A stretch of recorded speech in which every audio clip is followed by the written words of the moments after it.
paano po natin ma-deal yung mga tinatawag, how are we going to deal our debts. Ito po yung gusto kong establish sa umagang ito. May tatlo pong bagay na gusto kong makita po natin. Una po yung tinatawag asset. Pangalawa, yung asset po is ito po yung income, yung kita po natin, yung pumapasok po. It's called asset. Yung pangalawa po is yung tinatawag liability. Liability, ito po yung tinatawag, pag sinabing liability, ito po yung tinatawag expenses po natin, yung tinatawag gastos po natin, yung nilalabas po natin. So yung asset, yung pumapasok, yung income, yung liabilities, yung gastos, yung gastos, tinatawag expenses. Pangatlo po yung tinatawag savings. Yung savings, ito yung sobra doon sa tinatawag income natin at doon sa expenses natin, yung sinisave natin. Ang purpose ng savings is for emergency funds. So din po, ito po yung dapat magiging clear po sa atin. The very reason kung bakit nagkakaroon po tayo ng tinatawag utang, nangungutang po tayo kasi hindi balansyado yung income dun sa expenses natin. Yung income natin, possible, can you imagine yung income mo 300 pero yung expenses mo is 350 or 500, talagang mangungutang ka, matitim ka na mangungutang kasi deficit ka. So napakahalaga po yung tinatawag pagbalanse in yung tamang pag-budget po doon sa income natin at doon sa expenses po natin. As much as possible, meron po tayong less doon sa mga budget natin para mas nakukuha po natin kung ano yung mga dapat bibili natin, yung mga importante, hindi yung mga hindi naman importante. Papasok doon yung needs, yung mga needs natin, yung wants, and yung tinatawag desires. So, dapat doon tayo sa tinatawag mga needs natin. Yun yung pagbalanse ng tinatawag income doon sa tinatawag expenses. Para, pag nabalanse, meron po tayong susobra sa savings para doon sa tinatawag emergency funds. Kasi pag hindi ito nabalanse yung income doon sa expenses, pag hindi po tayo marunong sa budgeting, mas mataas yung expenses natin kaysa sa income natin, eventually magdideficit tayo, mangungutang po tayo. Ang problema kung meron na po tayong utang, wala tayong savings, hindi po maiwasan sa buhay na kung saan ay meron pong, whether we like it or not, ay darating po yung time sa buhay po natin na may mga emergency na hindi po natin maiwasan. Nabuwa kasakit yung anak po natin, emergency po yun. Paano kung itong mga bagay na ito hindi na balance, tas ang dami po nating utang, natural, wala po tayong pagkukunan, wala tayong savings, mangungutang na naman tayo, kahit nababaon tayo ng nababaon sa utang. Napakalaga po na meron tayong savings. So, I was attending a seminar and yung speaker, sinabi po sa amin, ilan po yung gulong ng sasakyan? Sinabi po namin, 4, of course. Pero sabi ng speaker, hindi, mali kayo. So, sabi sa amin, 5 yung gulong ng sasakyan. Sabi namin, paano naging 5? Kasi sabi ng speaker, 5 kasi yung isa doon is reserva. Yun yung savings.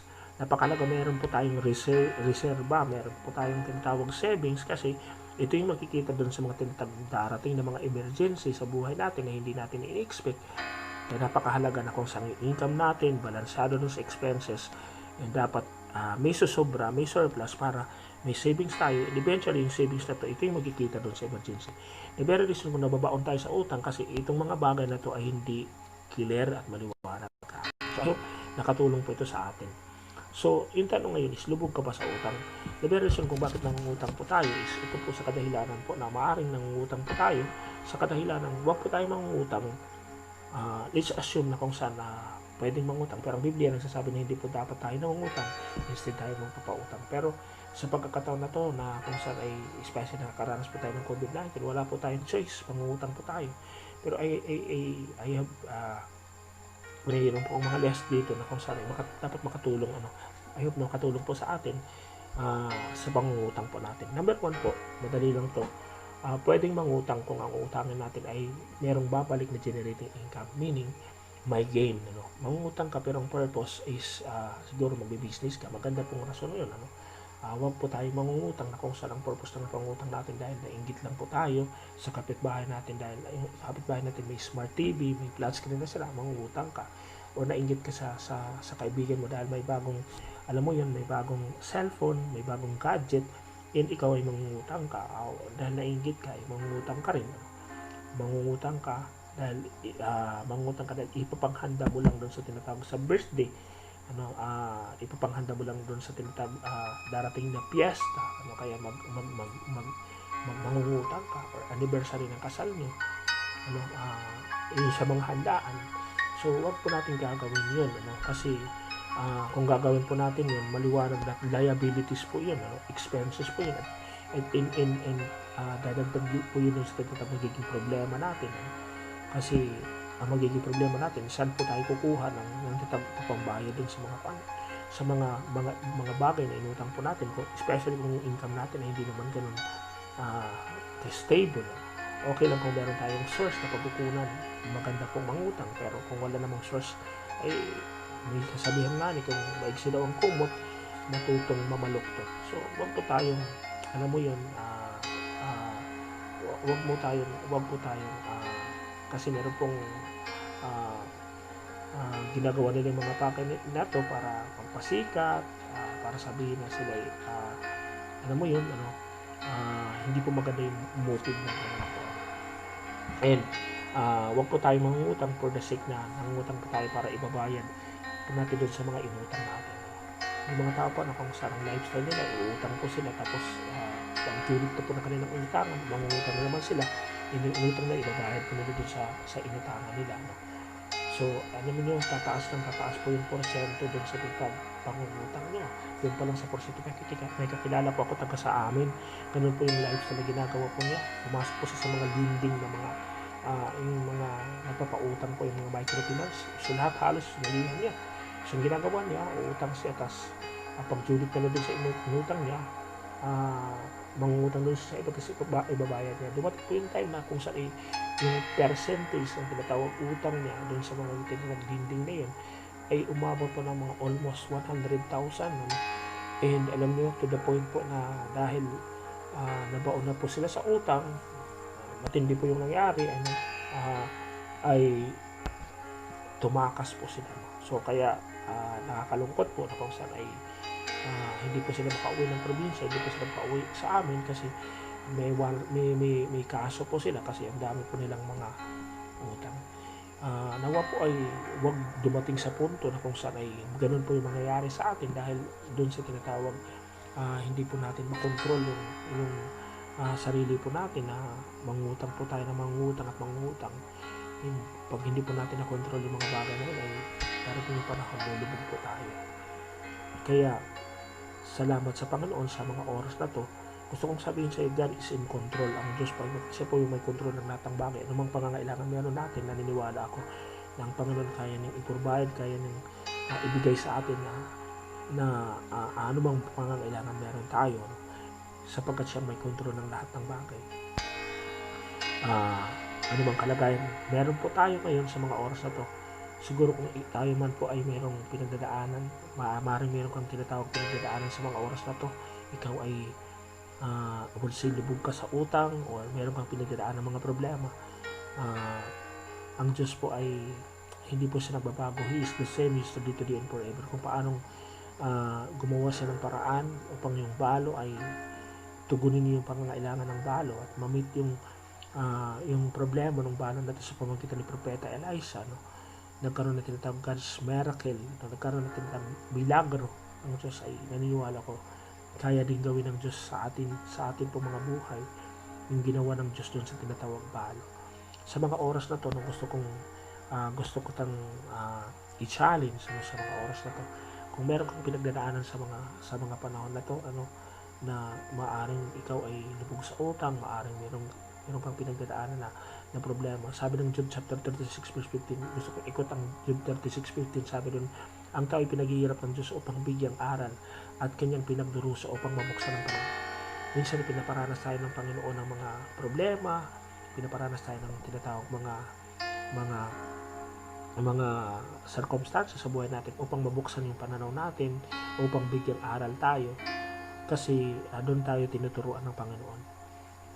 Meron tinatawag na sa mga pangyayari na sa buhay natin na dapat natututo po tayo. Meron tinatawag lessons learned. So, naniniwala pa kung anumang pangyayari sa buhay natin, meron po itinuturo ang Panginoon. Pero tandaan po natin, 1 Corinthians 10:13, na sabi doon, wala pang pagsubok na dumating sa inyo, hindi dinanas ang lahat ng tao, ngunit tapat ang Diyos na hindi na ipapahintulot na kayo subukin ng higit sa inyong makakaya. Pagdating ng pagsubok, bibigyan niya kayo ng lakas ng loob upang mapagtagumpayan yun. So ang Diyos po ang magbibigay ng kalakasan, magbibigay po sa atin ng kalakasan upang mapagtugampayan yung mga problema na meron po tayo. At siya po ang gagawa ng paraan upang magkaroon ng tinatawag way out, makalabas po tayo doon sa mga problema na meron po tayo. Just like doon sa tinatawag balo, doon sa widow, andun yung tinatawag God's providence na kung saan yung kanyang problema ay nagkaroon ng tinatawag solusyon, nagkaroon ng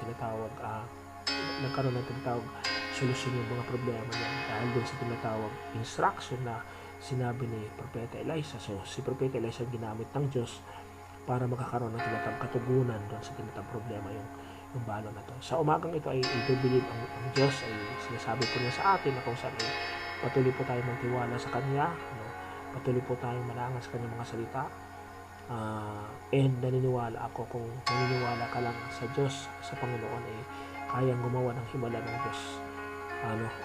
Yung milagro niya ay hindi limitado sa mga buhay pa natin. He is in control and He is omnipotent. When you say omnipotent, God is all-powerful. There is nothing impossible with Him. Walang imposible sa Kanya. Kaya niyang gumawa ng mga bagay na kung saan ay hindi po natin maiisip, hindi po natin kayang arukin ng ating isip yung mga bagay na gagawin ng Diyos. Sa mga oras, sa mga pagkakataon na to ay ako po'y mananalangin kung meron kang problema sa mga oras na to. Manalangin po tayo sa Panginoon at ako'y naniniwala ang Diyos ang tutugon doon sa mga kahilingan po natin, doon sa mga problema na meron po tayo.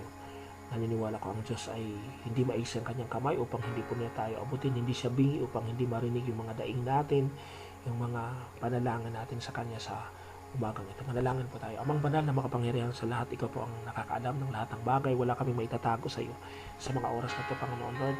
I pray, Panginoon Lord, na abutin niyo po, Panginoon Lord, ang mga kapatid ko na ito, Panginoon Lord, na ngayon po ay meron po silang pinagdadaan ng mga problema. Maaring sila po ay lubog sa utang, maaring po meron silang mga partikular na mga problema. Ikaw po ang nakakaalam ng lahat ng bagay. Panginoon, sa mga oras na ito, iunat niyo po ang iyong mapagpahalang kamay, Panginoon Lord, sa mga buhay po nila. Panginoon Lord, kung paano gumawa ka ng milagro, Panginoon, doon sa tinatawag babaeng balo, ay naniniwala pa ako, Panginoon, ikaw ang Diyos noon, Diyos ngayon, at Diyos sa mga darating na mga panahon. Hindi ka nagbabago, Panginoon Lord. Kung ginawa niyo po doon sa babaeng balo yung milagro, Panginoon, gawin niyo din po, Panginoon, sa mga oras o sa pagkakataong ito, sa mga kapatid ko na nanonood ng video na ito, Panginoon Lord, ng channel na ito, Panginoon. Kung meron man silang pinagdadaanan, Panginoon Lord, naniniwala ako, Panginoon Lord, gagawa ka ng paraan, gagawa ka ng himala sa buhay nila, Panginoon, upang anumang problema na meron sila, Panginoon Lord, ay magkakaroon ng tinatawag solusyon, magkakaroon, Panginoon Lord, ng way out, Panginoon, sapagkat Lord, mag-i-intervene ka sa kanila. Salamat, Panginoon Lord, sa iyong mga salita, Lord, that we are encouraged, Lord, sa mga salita mo. And Lord, salamat, Panginoon Lord, sa mga bagay na gagawin mo, Panginoon Lord, sa mga buhay nila, sa mga buhay po namin, Panginoon Lord. Tinataas ka po namin, pinapasalamatan. Ito pang samot-talangin namin sa pangalan ni Jesus. Amen and amen. Kung ikaw pa ay napagpala sa umagang ito, sa video na to, sa channel po na to, at kung first time mo dito ay inanyahan kita na patuloy kang mag-subscribe ka sa channel ko, at at the same time pakihit na lang po ng tinatawag notification bell upang ma-update po kayo dun sa susunod ko na videos na gagawin pa. So I hope na napagpala po kayo sa umagang ito ng video na to. Muli po ito si Pastor Randy Balangkit na nag-iiwan ng magandang umaga. God bless po sa inyong lahat. Until sa mga susunod po na video, God bless po.